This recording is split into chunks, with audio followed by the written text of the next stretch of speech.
अच्छा, anterior triangle में सबसे पहले तो इसकी बाउंड्रीज देख लेनी है कि सबसे पहले जो है एंटीरियर से देखें तो हमारे पास यहाँ पर होती है बेस ऑफ मैंडिबल, जिसको हम चीन भी कहते हैं, ठीक है। उसके बाद ये सुपीरियर बाउंड्री है। उसके बाद ऊपर जाए तो हमारे पास आती है that is body of mandible, ठीक है। ये बॉडी ऑफ मैंडिबल हो गई और यहाँ पर एंगल ऑफ मैंडिबल तक, ठीक है। फिर एंगल ऑफ मैंडिबल से हम मास्टॉइड प्रोसेस तक एक लाइन ज्वाइन करते हैं, line joining mastoid process and the angle of mandible, और यहाँ पर जो है वो स्टाइलॉइड प्रोसेस होता है। ये होगी इसकी सुपीरियर बाउंड्री। उसके बाद एंटीरियर बाउंड्री देखें तो एंटीरियर मीडियन लाइन होती है जो कि स्टार्ट होती है चीन से या बेस ऑफ मैंडिबल से और जाती है स्टर्नम तक, ठीक है। उसके बाद हमारे पास नेक्स्ट आ जाता है पोस्टीरियर बेली, हमारे पास स्टेर्नोक्लीडोमास्टॉइड मसल बना रही होती है, ठीक है, इधर तक, ठीक है, यहाँ के स्टर्नम पे लगती है। उसके बाद हमारे पास अगर बीच की बात देखें तो बीच में हमारे पास यहाँ पर बनी हुई है हाइलाइट बोन, ठीक है, और हाइलाइट बोन के यहाँ पर है डायगेस्टिक की पोस्टीरियर बेली और यहाँ पर डायगेस्टिक की एंटीरियर बेली। तो ये हमारे पास जो है वो आगे इस फर्दर एंटीरियर ट्रायंगल को फर्दर डिफरेंट एंगल्स में डिवाइड कर देती है। और फिर ये हाइलाइट बोन से स्टार्ट होती है ओमोहाइड की सुपीरियर बेली और ये स्टेर्नोक्लीडोमास्टॉइड को क्रॉस करके इधर तक जा रही है, ठीक है। अच्छा, नेक्स्ट हमारे पास बात आती है, सबसे पहले हम डिस्कस करते हैं सबमेंटल ट्रायंगल को, ठीक है। तो सबमेंटल ट्रायंगल में हमारे पास सबमेंटल लिम्फ नोड्स होते हैं, ठीक है, और फिर हमारे पास स्मॉल सबमेंटल वेजल्स होती हैं जो मिल के एंटीरियर जुगुलर वेन बना देती हैं, ठीक है। और फिर हमारे पास अच्छा, यहाँ पर इस ट्रायंगल की अगर देखें तो बेस हमारे पास हाइलाइट बोन बना रही है और फिर ये डायगेस्टिक की एंटीरियर बेली और फिर हमारे पास एंटीरियर मीडियल लाइन इसकी साइड्स में आ रही है और एपेक्स जो होता है वो हमारे पास चेन बना रहा होता है, ठीक है। अभी हम दूसरा देखते हैं डायगेस्टिक या सबमैंडिबुलर ट्रायंगल, ठीक है। अब इसकी एक यहाँ पर ये लाइन जो डॉटेड लाइन है, इसका मतलब है कि सबमैंडिबुलर ट्रायंगल को या डायगेस्टिक ट्रायंगल को एक हम एंटीरियर पार्ट में डिवाइड करते हैं और एक इसका पोस्टीरियर पार्ट होता है। तो अगर इसकी बाउंड्रीज देखें, यहाँ पर साइड्स इसकी बना रहा है डायगेस्टिक की एंटीरियर बेली और यहाँ से जो है वो डायगेस्टिक की पोस्टीरियर बेली, और ये इसका एपेक्स ट्रायंगल का जो कि हाइलाइट बोन के ऊपर आके दोनों मसल्स की बेलीज मीट करने से बनता है और इसकी बेस बनाती है ये बॉडी ऑफ मैंडिबल और फिर ये स्टाइलॉइड प्रोसेस और ये बेस जॉइनिंग वगैरह वगैरह। अगर हम एंटीरियर पार्ट को देखें तो एंटीरियर पार्ट में हमारे पास आते हैं लिम्फ नोड्स, ठीक है, सब मैंडिबुलर ग्लैंड आता है, facial vein, facial artery, mylohyoid. अच्छा, यहाँ पर एक बात रह गई थी कि ये हमारे पास जो है ना ट्रायंगल सबमेंटल ट्रायंगल, ठीक है, उसका फ्लोर बना रहा है माइलोहाइड मसल, और इसी तरह हमारे पास जो डायगेस्टिक ट्रायंगल है उसका भी फ्लोर हमारे पास एंटीरियर का फ्लोर माइलोहाइड बना रहा है, पोस्टीरियर का फ्लोर हाइपोग्लॉसस बना रहा है। ये बात क्लियर होगी। अब यहाँ पर क्योंकि माइलोहाइड का फ्लोर है तो उसकी माइलोहाइड का नर्व होगी और हाइपोग्लॉसल नर्व होगी, उससे यहाँ पर जाके आंसर सर्वाइकल बनानी होगी, ठीक है। अच्छा, ये हमारे पास इसके एंटीरियर कॉन्टेंट्स हो गए। पोस्टीरियर के कॉन्टेंट्स क्या क्या है तो वो नीचे से ये सेम इसी कंटिन्यू है कैरेटेड के साथ, कैरेटेड ट्रायंगल के साथ। तो यहाँ पर ये इंटरनल जुगुलर वेन है, ये हमारे पास आ जाएगी हाइपोग्लॉसल नर्व, ठीक है।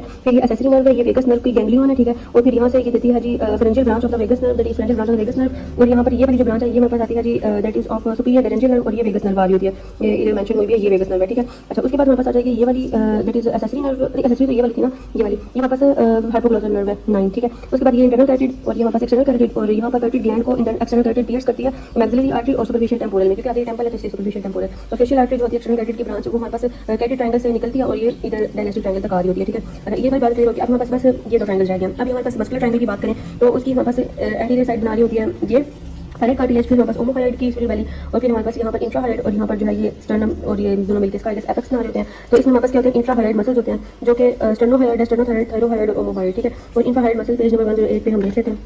अच्छा, ये मसल्स का अलग से पार्ट बनेगा। फिलहाल तो देखो स्टर्नोहाइलाइड, स्टर्नोथायराइड, थायरोहाइड और ओमोहाइड जो है ये मिलकर बना रही होती है। फिर अगर हम देख लेते हैं कि यहाँ पर कैरेटेड ट्रायंगल, ये सारा कैरेटेड ट्रायंगल है, इसकी हमारे पास फ्लोर बना रहा है मिडिल कंस्ट्रक्टर, ठीक है, और इंफीरियर कंस्ट्रक्टर और थायराइड मेम्ब्रेन, ठीक है। अच्छा, यहाँ पर अब देखो इधर कौन कौन सी चीज़ें इसमें, सबसे पहले तो ये external jugular internal jugular vein है, ओके, दिस इज इंटरनल, ये जो थी एंटीरियर थी, internal jugular vein, external carotid artery, internal carotid artery, common carotid artery, ठीक है। और फिर हमारे पास जो हाइपोग्लॉसल नर्व आई थी उसने अपनी एक ब्रांच दी, दैट इज ये हाइपोग्लॉसल नर्व थी, फिर वो नीचे आई और उसने वाइंड अराउंड किया across the common carotid artery, फिर कंटिन्यू हुई along the internal carotid artery. इसको हम बोलते हैं आंसर सर्वाइकलिस, इसका सुपीरियर रूट और इंफीरियर रूट, ठीक है। और ये वेगस नर्व आ रही थी और ये फेशियल, लिंगुअल और फिर फेरेंजियल ब्रांचेस जो वेन्स होती हैं ड्रेन करती हैं इंटरनल जुगुलर वेन में। यहाँ पर डीप सर्वाइकल नोड्स होते हैं और कैरेटेड साइनस और उसकी बॉडी होती है, कैरेटेड शीथ और उसके कॉन्टेंट्स है सारे, ठीक है। और फिर कॉमन कैरेटेड है और यहाँ पर आगे से देखो दैट इज, अच्छा, ये जो हमारे पास आई थी ना सुपीरियर लेरेंजियल, ये इंटरनल लेरेंजियल और एक्सटर्नल लेरेंजियल डिवाइड हो रही होती है, ठीक है। उसके बाद हमारे पास आ जाती है जी जो हमारे पास एक्सटर्नल कैरेटेड है वो आगे से ब्रांचेस देती है। सबसे पहले फेशियल आर्टरी, ऑसिपिटल आर्टरी, उसके बाद लिंगुअल आर्टरी, फिर हमारे पास आएगी that is ascending pharyngeal artery और फिर ये हमारे पास सुपीरियर थायराइड आर्टरी और एक और आर्टरी होती है यहाँ पे बीच में वो जो बनी हुई है, ठीक है। तो ये सारी आ गई एंटीरियर।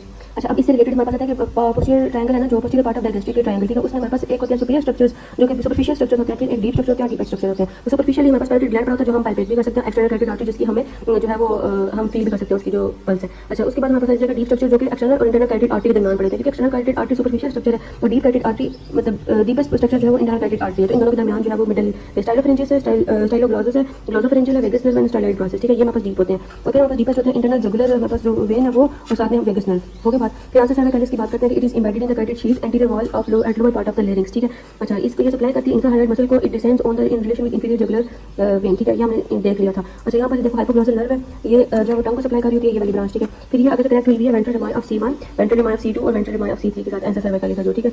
अच्छा, उसके बाद ये हमारे पास जो हमारे पास VC1 वाला रूट है वो आगे से दो में डिवाइड होता है, वो जीनोहाइलाइड और थायरोहाइलाइड को देता है। फिर हमारे पास नीचे देखें तो यहाँ पर जो है वो सुपीरियर वैली ऑफ ओमोहाइलाइड को ब्रांच आ रही है, फिर यहाँ से तीन आ रही है, स्टर्नोहाइलाइड, स्टर्नोथायराइड और यहाँ पर जो है इंफीरियर वैली ऑफ ओमोहाइलाइड, इसको आंसर सर्वाइकलिस कहते हैं। अगर याद करना होता है सबसे पहले हमारे पास जो टंग को देखी, फिर ये जीनोहाइलाइड को देखी, फिर ये हमारे पास थायरोहाइलाइड को, फिर ये ओमोहाइलाइड की सुपीरियर है तो सुपीरियर वैली, फिर स्टर्नोहाइलाइड, स्टर्नोथायराइड और ओमोहाइलाइड की इंफीरियर वैली और फिर ये इंफीरियर रूट्स है इसके और ये C2 और C3, ठीक है। बस अब वो इंफ्राहाइलाइट मसल्स है उनका अलग पार्ट है नेक्स्ट।